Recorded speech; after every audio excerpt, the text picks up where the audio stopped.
নিষিদ্ধ ঘোষিত সংগঠন আওয়ামী লীগের বিভিন্ন হুমকি-ধামকি, নৈরাজ্য ও অস্থিতিশীলতা সৃষ্টির প্রতিবাদে বিক্ষোভ মিছিল করেছে রাজশাহী বিশ্ববিদ্যালয় শাখা ছাত্রদল। এ সময় ছাত্রলীগের নেতাকর্মীদের ধরিয়ে দিতে পারলে 10,000 টাকা পুরস্কার দেওয়ার ঘোষণা দেন বিশ্ববিদ্যালয় শাখা ছাত্রদলের সভাপতি সুলতান আহমেদ রাহি। এ সময় নেতাকর্মীরা আওয়ামী লীগকে নিষিদ্ধ গোষ্ঠী আখ্যা দিয়ে তাদের সকল কার্যক্রম কঠোরভাবে দমনের হুঁশিয়ারি দেন।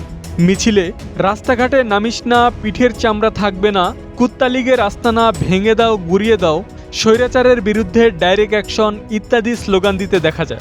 শাখা ছাত্রদলের সিনিয়র সহসভাপতি শাকিলুর রহমান সোহাগ বলেন, স্বৈরাচারী শেখ হাসিনার সরকারের আমলে বাংলাদেশের জনগণ হত্যা, গুম, নির্যাতন ও হামলার শিকার হয়েছে।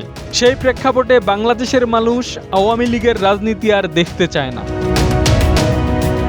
বিশ্ববিদ্যালয় শাখা ছাত্রদলের সভাপতি সুলতান আহমেদ রাহি বলেন, যে স্বৈরাচার বাংলাদেশের জনগণের অধিকার কেড়ে নিয়েছে, হত্যা, গুম ও খুন করেছে, তাদের বাংলাদেশের মাটিতে থাকতে দেওয়া হবে না। তিনি আরও বলেন, ছাত্রলীগের নেতাকর্মীদের প্রকাশ্যে ধরিয়ে দিতে পারলে 10,000 টাকা পুরস্কার দেওয়া হবে। আওয়ামী লীগ 23 তারিখ থেকে দেশের বিভিন্ন অঞ্চলকে অস্থিতিশীল করার ষড়যন্ত্র করবে। তাদের মোকাবেলার জন্য আমাদের ফজরের নামাজের পর থেকে রাজশাহীর বিভিন্ন পয়েন্টে অবস্থান নিতে হবে।